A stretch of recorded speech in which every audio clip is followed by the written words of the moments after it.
Yeah, buddy.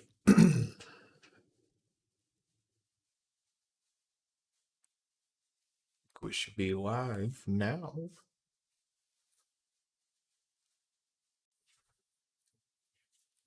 Welcome to the chat room.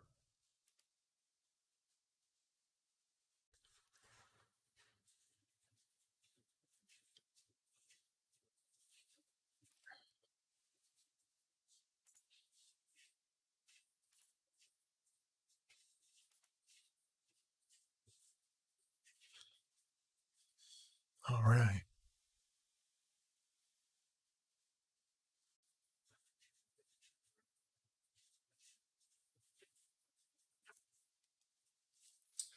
Fan freaking tastic.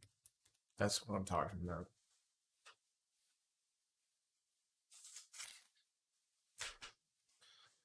Let's plug in. Oh, got power to the laptop.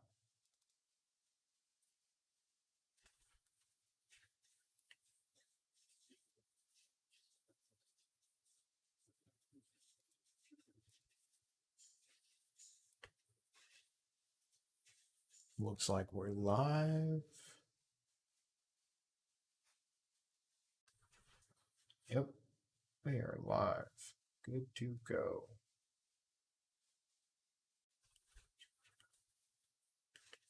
Just mute that. All right.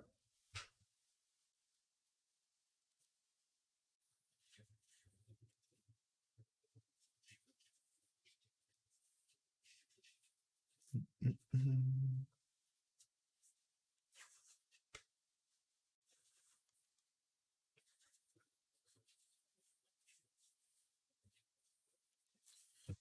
All right. So let's start watching this together. This is a really interesting movie if you've never seen it. Birth of a Nation is probably one of the most controversial films that has ever been made. I actually didn't watch this till about 6 years ago in college when I had to take a religious studies class that had to deal with videos, and my professor made us watch this. And this is one of the most interesting movies I've ever seen. And had I have just watched it by myself without somebody kind of guiding me and letting me know what to look for, I probably wouldn't have understood it that much. So that's why something like this is pretty helpful because it's a silent movie. It's kind of boring, but when you pick up on some of the racial tones and why this movie is so controversial, it gets really interesting to see from this perspective. So it came out in 1915. It was a silent epic drama film, and it was incredibly crazy to see what it looked like. The film was controversial even before its release and has remained so ever since. It's been called the most controversial film ever made, hence the title of this stream. Uh, it was crazy because it portrayed African Americans as white actors in blackface, as unintelligent and sexually aggressive towards white women, and presented the Ku Klux Klan as this heroic force of God, and they came and saved the town and made everything better. That's probably one of the most interesting things about the video is how it makes the KKK to look like these white knights, literally riding on horseback to save their town. And what's also interesting about this movie is that it was the first movie ever shown in the White House, which is hilarious because of it being such a controversial movie and the things that is portrayed in it, that this is the first thing that the White House chooses to show. Uh, but yeah, let's go ahead and start watching some of the video together. Here we go. 1915. I think it was like the 12th film ever made or something like that. I don't even think there's any music. Yeah, there should be music actually. I just don't hear anything right now. but it has an orchestra in the background.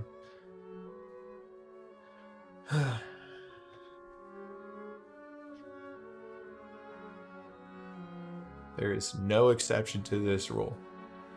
This film is also in the public domain as well, so won't get in trouble for watching it and on stream or anything. There's no copyright on it. That's what's also interesting, is that you can watch this movie for free.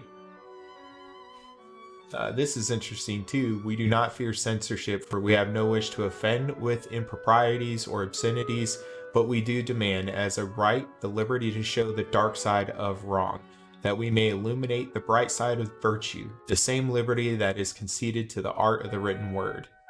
Yeah, that was the disclaimer in the front of the film. It's pretty crazy, actually. They knew that it was going to offend people when they made it. And these are like all the actors and stuff. This is kind of boring. Here we go. It says, the bringing of the African to America planted the first seed of disunion. So right off the bat, I want you guys to see, whenever they film like black people or slavery or something that's evil, notice the color, because they actually used color of the film to help portray things that were good and bad and stuff like that.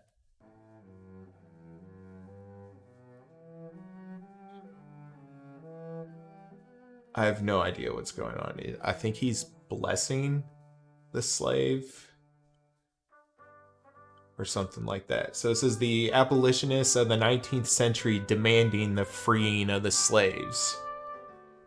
Notice how it's not as yellow, but it's still kind of gray and dark. Notice how the black people are calm and they're in control, as if like they're dogs, that they're following the laws and stuff like that. Notice how all the people are dressed.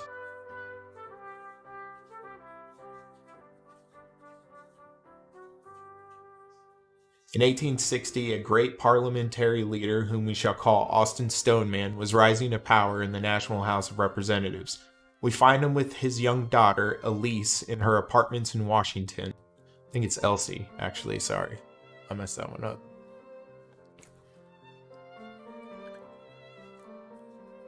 So look at how the family lives, you know? There's that patriarchy. They have a really nice house with nice things. They have servants in the background. They're shown as loving and caring. And they paint white people in this film as if they're like just the norm. This is how everybody should be like. Sometime later, Elsie with her brothers at the Stoneman country home in Pennsylvania.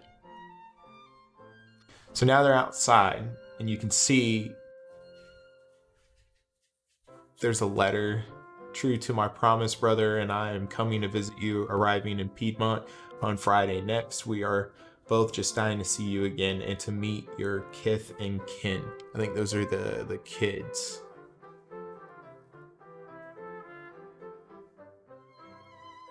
But notice how they're just hanging out, leisure time. They're just having a grand old day, petting animals and stuff like that.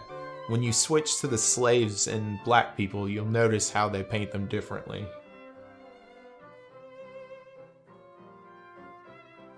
I have no idea what's going on here. Our professor told me, but I forgot.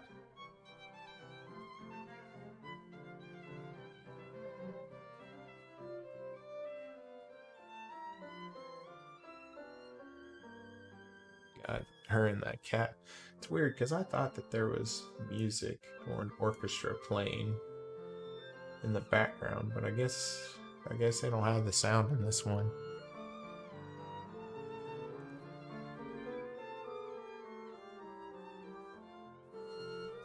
Not entirely remember this storyline because the story's pretty weird. It's like a northern brother and a southern brother, and they're gonna go visit each other or something like that, and then something happens. Yeah, people were weird back then. I don't know what the point of that was. In the Southland, Piedmont, South Carolina, the home of the Camerons, where life runs in a quaintly way that is to be no more. So they're already painting how the abolition of the slaves is going to change things, and that the way of life is threatened. Benny Cameron.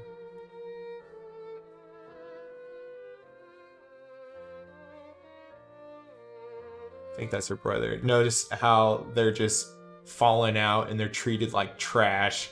They're in the back of a paddy wagon or whatever. And notice how the white people's carriages are. They have horsemen. They have somebody driving the horses for them.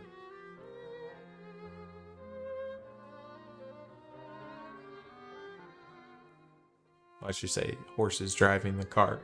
That's probably better. They're super polite and they treat ladies with respect. Margaret Cameron, the daughter of the South, trained in the manners of old school.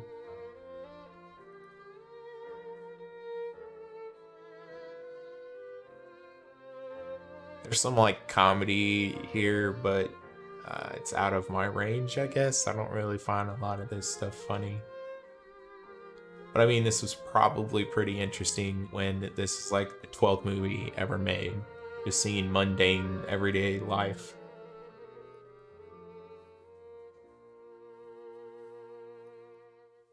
The mother and the little pet sister. So see how she's being trained in schools and books, and then the black child's just like this wild animal that grabs her attention. That like black people take white people from their ability to do good things or something like that. And all of this stuff was pretty planned when they filmed the movie. The kindly master of Cameron Hall. So basically, he's the slave owner, and they're like, oh, he's super kind. He's great. Look at him with his cats, and he loves animals, and look how nice he's dressed. He couldn't be an evil person.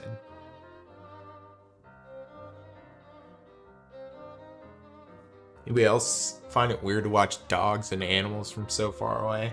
Now, this character here is in blackface.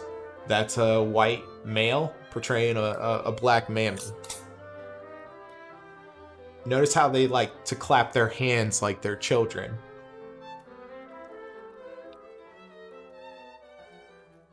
And how over dramatic all their emotions are and stuff like that. And then they're like, oh, look at all these nice people with their beautiful animals. They have such a nice life. Everything is real nice, and we can enjoy these small things like having pets and animals. And I guess this is also like when you add black people to white people. When he added the cat to the dog, that's when the hostility started to happen.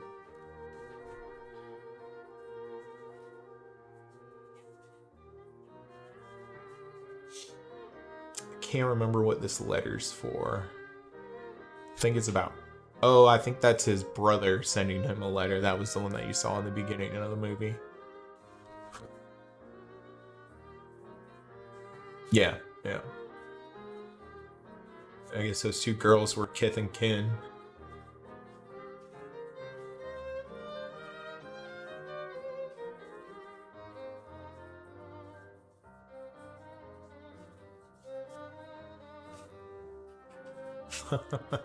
The visit of Stoneman boys to their southern friends. So these are the northerners coming to visit the southerners. Here comes all the black slaves, and instead of shaking hands, they bow their heads. Notice how she's in the dark, like in a shadow, because they always view black people in the background as if they're shadows.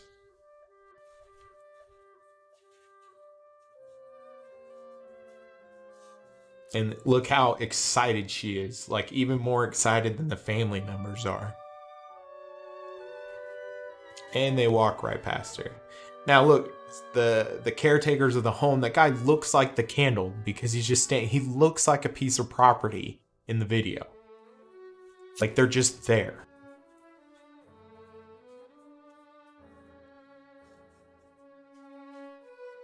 I don't remember what that is. I think they're flirting or something, and I don't know. Yeah, look, see, he's still standing there. He looks like a piece of furniture. He's in the background and nobody. North and south. Where did you get that hat? Apparently his brother likes his hat.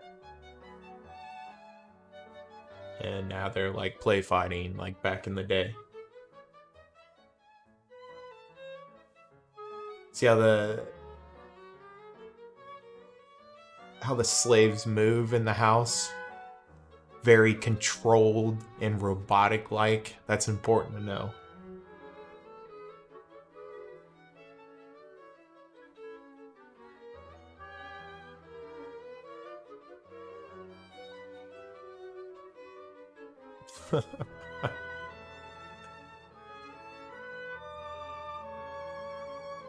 Okay, I guess there might have been one funny thing in that. Or whatever. Now they're hugging it out. Dude, I love you, man. I love you.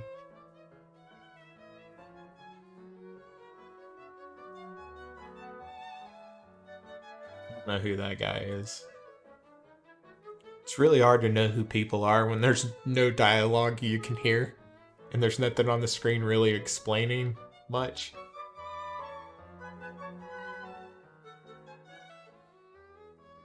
Guess they're just showing them around the house.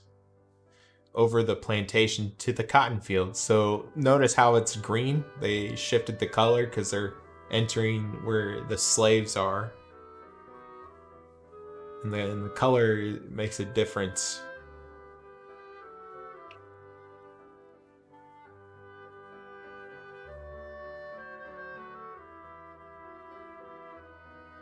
I guess they're getting to know each other, courting or something. 2 cows in the background. It's funny. By way of Love Valley. I guess so. Maybe they are falling in love.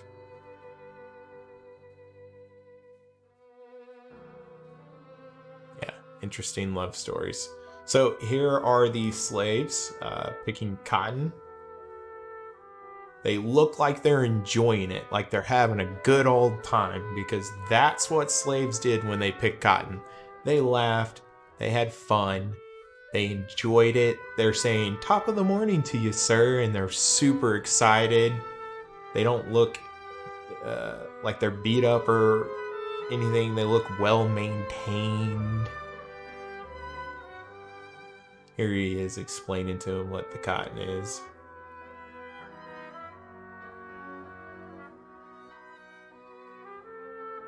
They're always, I guess they're trying to like outdo each other or something like that. Like who's got the most money, and he's like, "Hey, look, I got people." And his brother's like, "Oh yeah, I got this."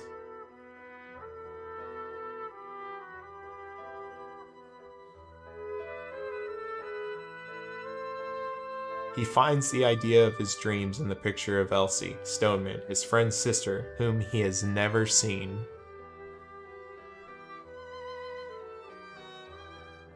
Oh, I guess it's a picture of, yeah. I guess he's like falling in love right then and there, because that's how it happens. That's how stalking happens, actually. Don't do that shit, okay? That's weird. Just don't do it.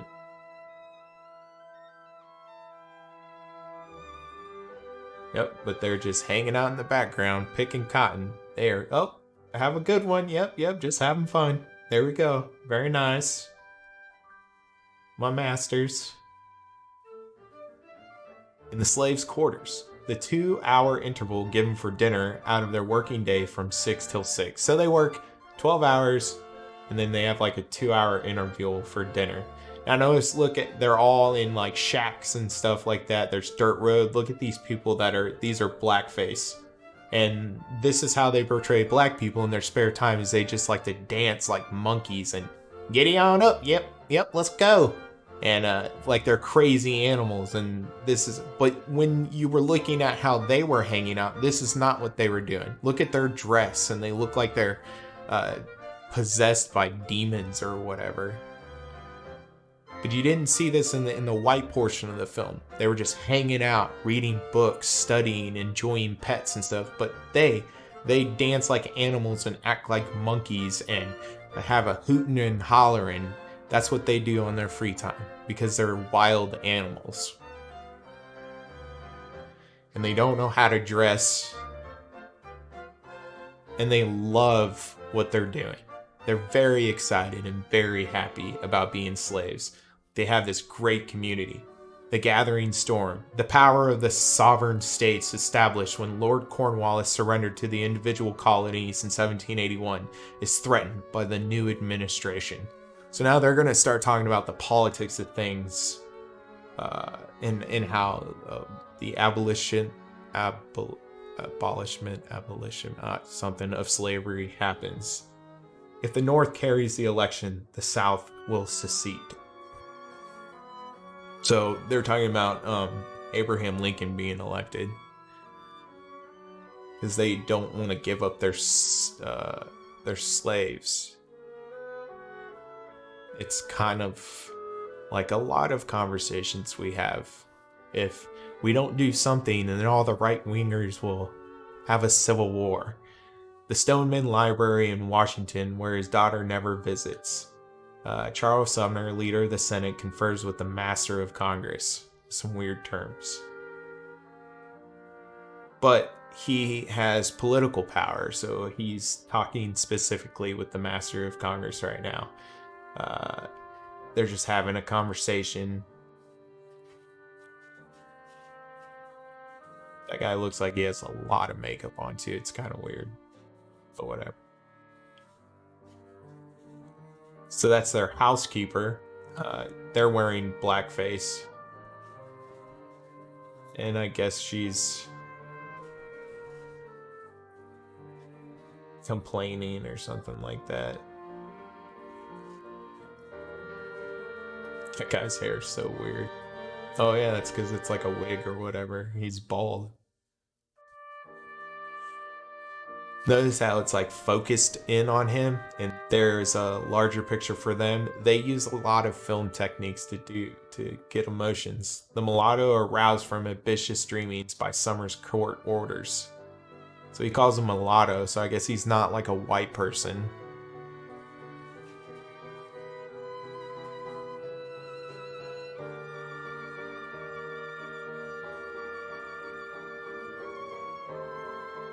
He's telling her to get back to work.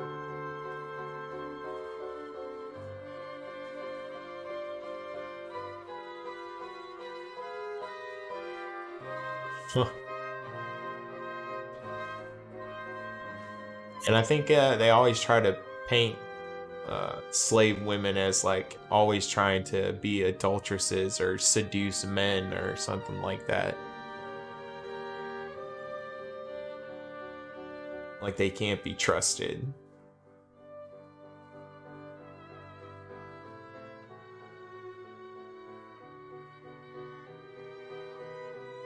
She wants to kill him.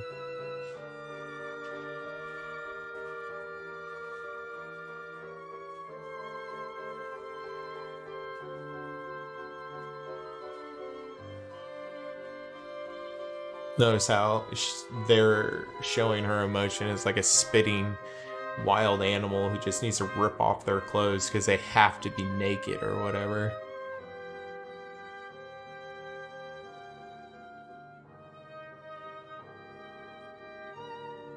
But he's got like that weird foot thing. Not weird foot thing, but the one where I guess one leg is longer than the other. So he has a shoe for it. I never noticed that. See, look how she's like sexual right now.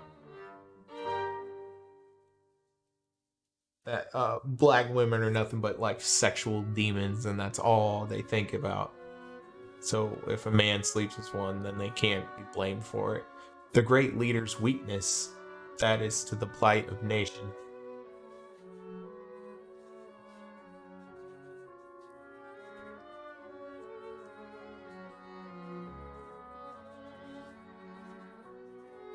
That is a weird makeup job to make somebody look like a mulatto.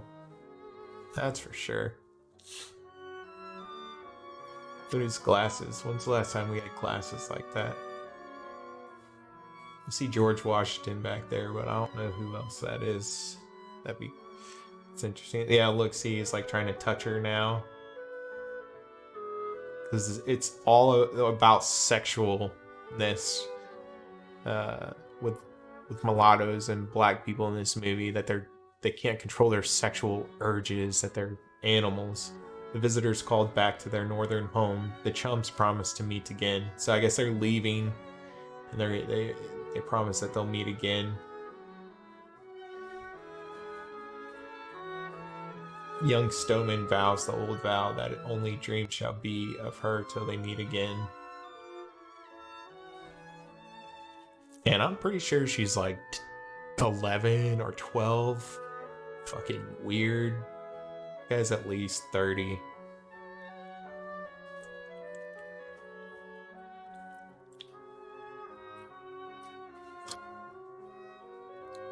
Yep, that is pretty interesting right there.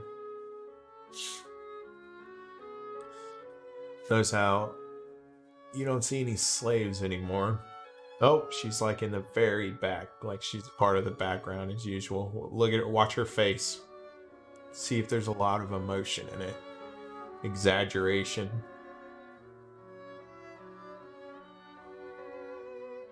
Couldn't really see. Alright, and now they're just saying goodbye. And all the black people are just looking at them in awe.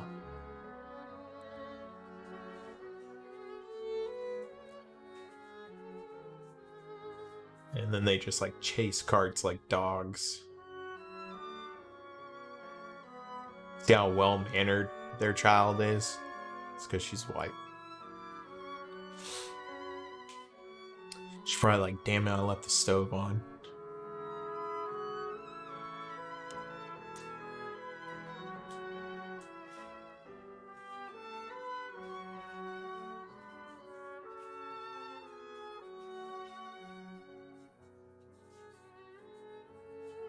I don't know what he's looking at. There's a lot of weird stuff in silent movies.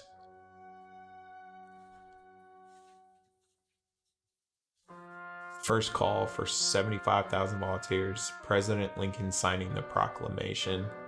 This is the start of the Civil War now.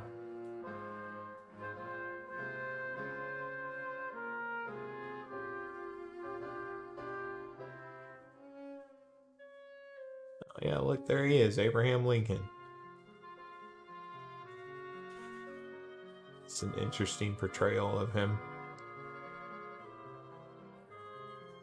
I think this is one of the movies that started portraying Abraham Lincoln as like an enemy or somebody who was bad for the freeing the slaves.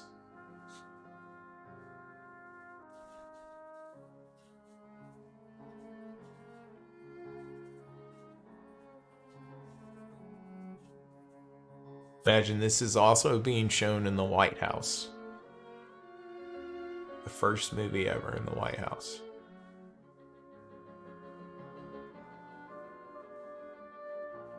It says Abraham Lincoln uses the presidential office for the first time in history to call for volunteers to enforce the rule of the coming nation over individual states. So basically they're mad that Abraham Lincoln called the army to enforce the, federalism over each individual state. This is where a lot of this rhetoric starts to come from. This people afraid of the federal government. Because in this movie, apparently, they're just trying to usurp the individual rights of the states. That soldier's face.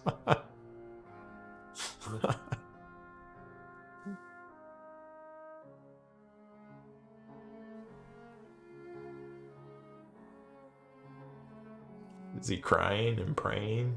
Oh, that's interesting. The Stoneman brothers departing to join their regiment. So I think they joined the North.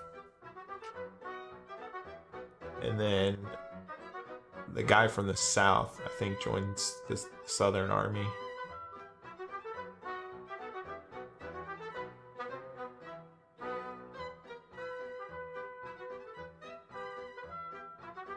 It's a pretty cool little cab outfit or whatever.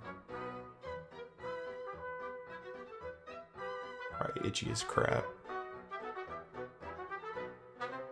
What is that? Oh yeah, it's like a love story.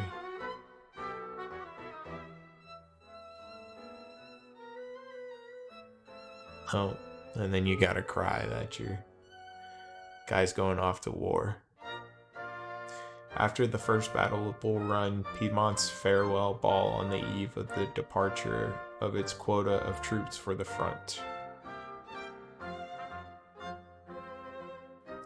So look, this is how white people dance. They don't dance like animals or monkeys or anything like that. They have very structured dance. Notice how the scene is very white and clean looking. Everybody's well dressed, their hair is all nice and done. They're clean. They're all lockstep in with another. And this is how like black people celebrate bonfires and being way crazy. White people having a good old time, just dancing in weird fashion, and they're a bunch of sheep, man. Look at all those sheep. Order. Following the rules. That's where the law and order rhetoric has come. Now look at them. They're just crazy. Animals. Everybody out there is sexual lusts. All of that stuff. And he's like, oh, that looks like fun.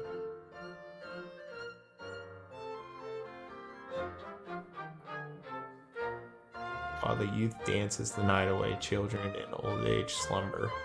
Childhood and old age slumber. Yeah, there's a lot of like weird scenes in this movie, for sure. They're back to dancing. Oh, look at him, he's got the Confederate flag.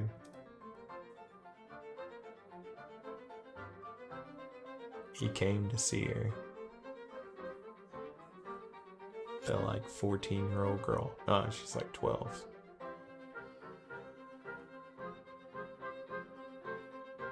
Notice how it's like a protection thing too. He lays it over like it's gonna protect her. But the white male is very protective over young, vulnerable females. The first flag of the Confederacy baptized in glory at Bull Run. So they're all celebrating a victory basically for the South.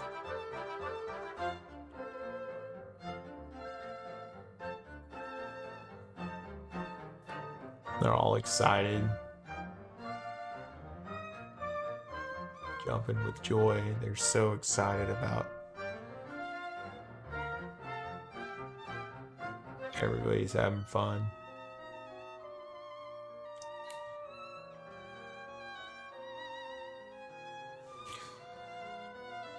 Daybreak, the time set for the troops' departure. So now the troops are all gonna leave. Everybody's still nice and calm and ordered.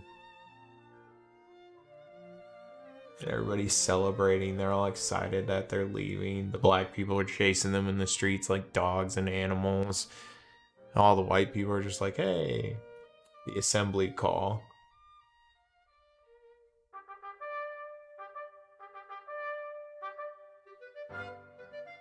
Calling in all the volunteers. And then I guess they were still dancing. That's interesting. There's a lot of, oh, they all gotta go. Bye. We gotta go to war. We gotta go fight to keep black people as slaves. Have a good day. States' rights, bitches. Oh, and the old man just woke up.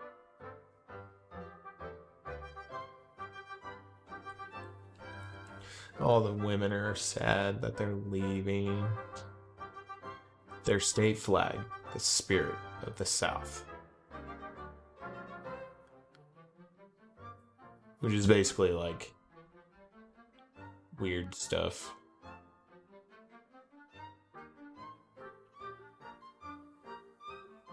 Conquer we must, for our cause is just. Victory or death. They thought they were the ones fighting for justice to keep people as slaves. The cognitive dissonance is crazy. Bye, Mother. Have a great day. Father, you have a good one. I'm gonna go touch my handlebar mustache now. A mother's gift to the cause. 3 sons off for the war. See, a mother's gift, that was the greatest thing a woman could do, is to produce men for war, to protect the homeland, to bring justice, because having free black people is not justice and would damage everything. Here they go, marching through the streets, off to war, being celebrated. They're like, hey, I can't believe we're gonna get to keep black people as slaves. You know, one of those guys is like, oh, I'm so glad I get to rape her every night or whatever, because that's the stuff that like really happened.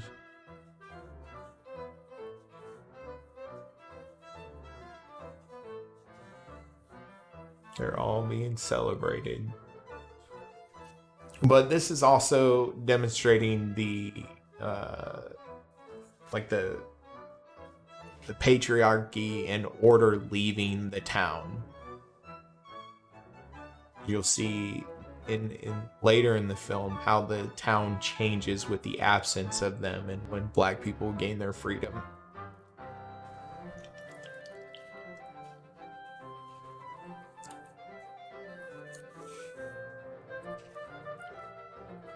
Pretty interesting.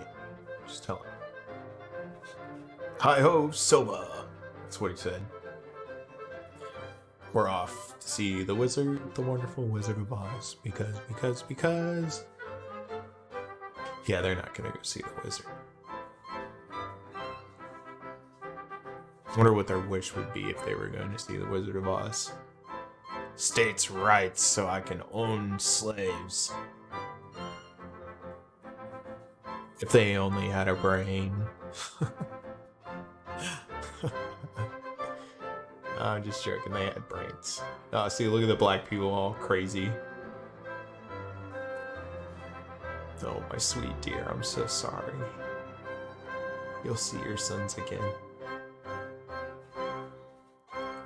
Ooh, even the black people loved it. They were cheering to see them continue. Oh, look, there goes the dancing. Did you see that? I'm telling you. They always show them like that.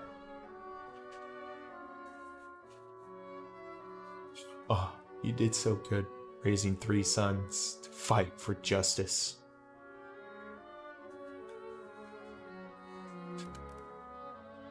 Such a great mother.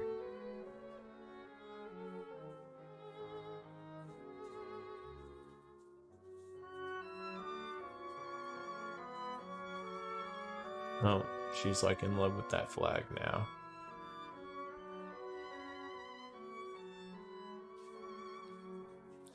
Elsie, on her return to her aunt's home in Washington, tells her father of her brothers leaving for the front. Look at how happy he is. He's just... Yes, ma'am. He's right over here. Come on. Let's go. That's exactly how they portrayed black people and thought they were. And I forgot that this guy's a mulatto, and that means a lot because he's treated... he might look white and pretend to be white because he's painted his face white, but deep down inside, like everybody knows, he's got black in him. So he's not treated the same as like a white person. 2.5 years later, Ben Cameron in the field has a letter from home.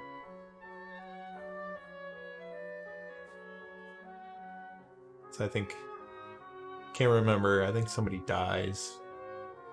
You have really grown a mustache. Oh my, I'm just dying to see you. Well, I'm growing up too. They say I'm such a big girl. Now you wouldn't know me. Oh no. You're big, sis. It's really weird. Like people wrote letters to each other. News from the front. Little sister wears her last good dress as a ceremonial to the reading of her brother's letter. I don't know why she does that. That's interesting. Her last good dress.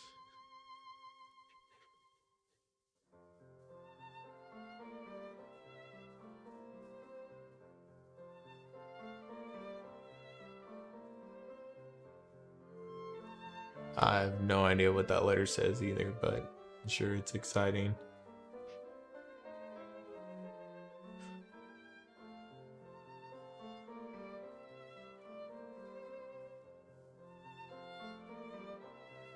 I guess she locked herself out.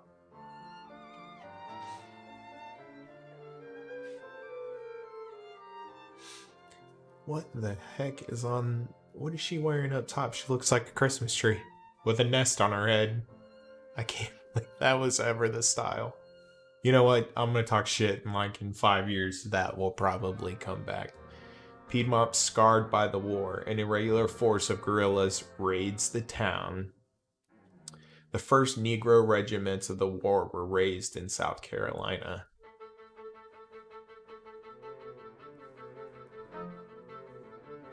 I don't know what guerrillas means. So I guess these are all the people that are like freeing them. Or something like that. Here comes chaos into the town. Yeah, it's the northern soldiers. They're all shown as undisciplined people and stuff like that. And here comes the father, the brave patriarch, to come defend the helpless white women with a gun. And here comes the northern soldiers, just shooting random people and killing them and beating senseless innocent civilians because they were bad. Only the Union soldiers did that. Look, this guy has a sword, like he's a pirate. And look, see how the black people aren't dressed or whatever? They're crazy, they're looting, they're stealing money. They're shown as if like they're these like crazy people that you can't trust black people because they're not humans. And they're trying to steal his stuff. They're beating up an old man. They're trying to get to the women. And he's just trying to protect his family. Look, they're destroying the house because the North was seen as a force of bad in that it would come through and destroy their way of life and their home, their goods and all the things that they had collected. Those were their way of life. And here they are looting, pillaging like wild animals and breaking stuff for no reason, just destroying it. And now they're gonna go hide in the basement. I don't know why she's excited, but okay. Look, they're all telling them like the black people are free and they can do whatever they want. And there's this one guy who's like, oh my gosh, I'm gonna kill you. And now they're just tearing everything up. They act like they've never been in a civilization that all northern soldiers and black people acted like this. Just looted and pillaged, basically, like they were wild Vikings. They don't know how to control their guns. They're really stupid. And you have to protect the fragile white women.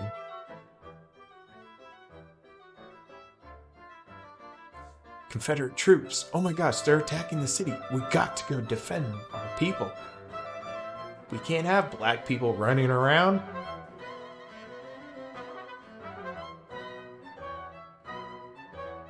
And if you look at the guy up front, he looks like a dumb gorilla.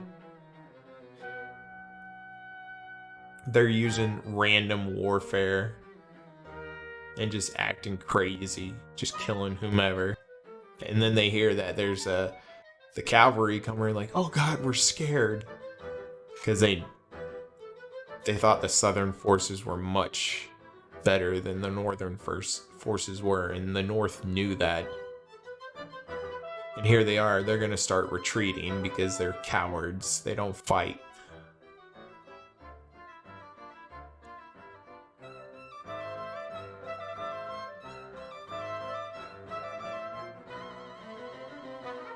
And then here comes the valiant white knights that are just gonna clean the town of all its sin.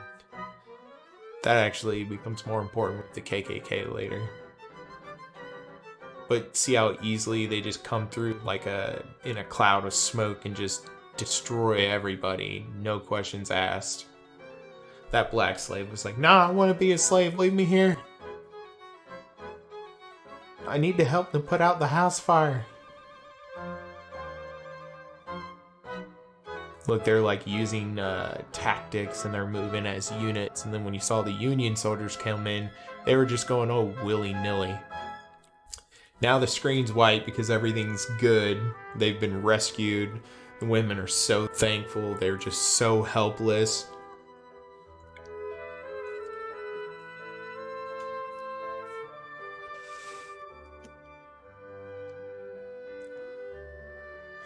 And now their way of life is destroyed.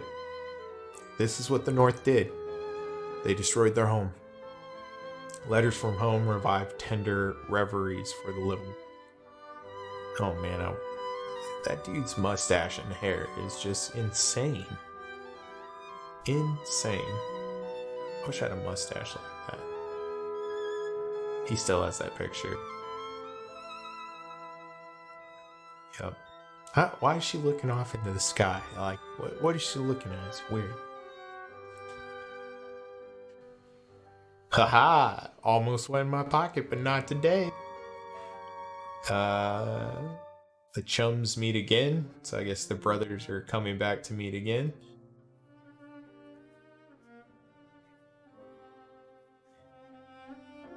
They're hiding out and being strategic.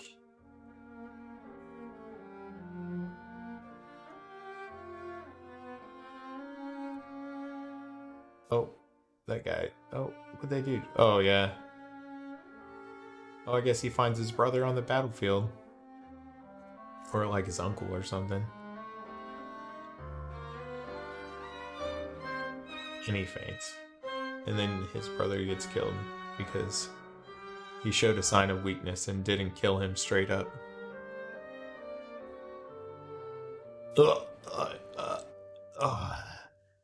Death scenes. Like, what? They're like they're gonna die kissing each other. Oh, two brothers that are like making out when they die. I'm sorry. Oh, this is so cheesy. What a weird thing. If you came across that, you would think they were kissing. So now he's informed of his son's death. So that's another thing that the North changed, is that they brought death, which took away life and changed the Southern family structure. Had they have never wanted to free the slaves, they would have never lost their kids in the war.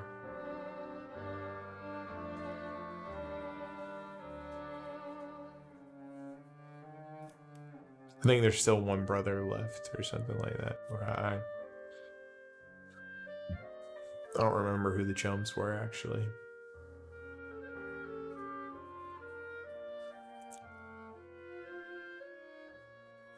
Others also read War's sad page.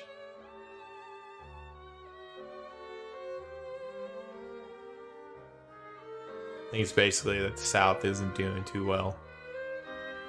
And they're upset.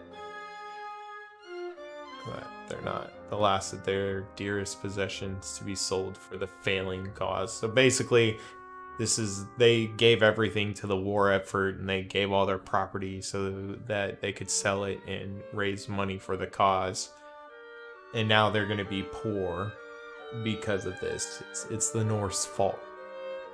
They went through all this just so they could own slaves. They would rather have no material possessions and live in rags than let the slaves go. Think about that. That's ridiculous. So yeah, they just sold all their stuff to fund the Confederate Army right here. And she's mad about it. You could have just let the slaves go and not fought the war. So she goes in as a nurse in the military hospitals so that she could help the war effort. And I bet you that's why he has that one leg is longer than the others, because he's half black and half white, and they were trying to make him not as a perfect human. He had to have a flaw with him because of the blackness.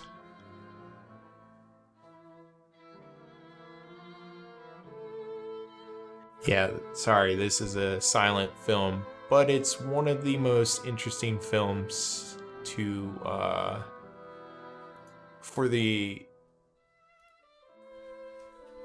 for basically understanding race relations and how language around racial things in America has changed throughout the years. I have no idea who this family is or who they are. I don't remember this part of the movie.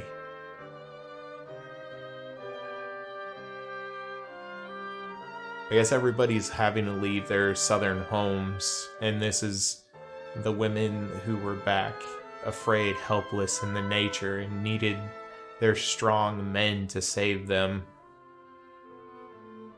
Oh yeah, there's the Union Army. So now basically they're in Georgia fighting, and there's just utter chaos because the Union Army is so untrained. They just run through and kill and slaughter everything.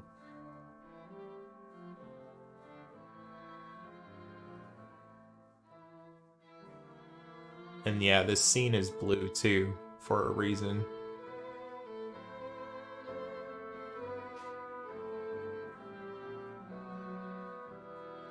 This is all the Southern soldiers retreating and leaving the city because the Union Army's coming through and just blasting everything, killing everybody, taking it all to the ground.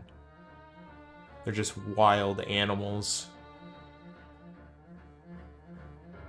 And you'll even see this now in politics and stuff today, that Democrats or Northerners or whatever are not as sophisticated, or they're not as well mannered as people in the South. They have real manners. Like, go to New York City and everybody's rude, but if you go to Texas, then people are just kind,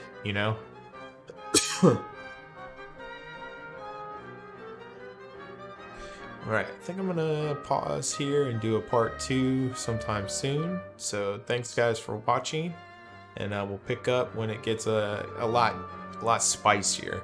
You'll see some interesting things when the slaves take over. So thanks for watching, and take it easy.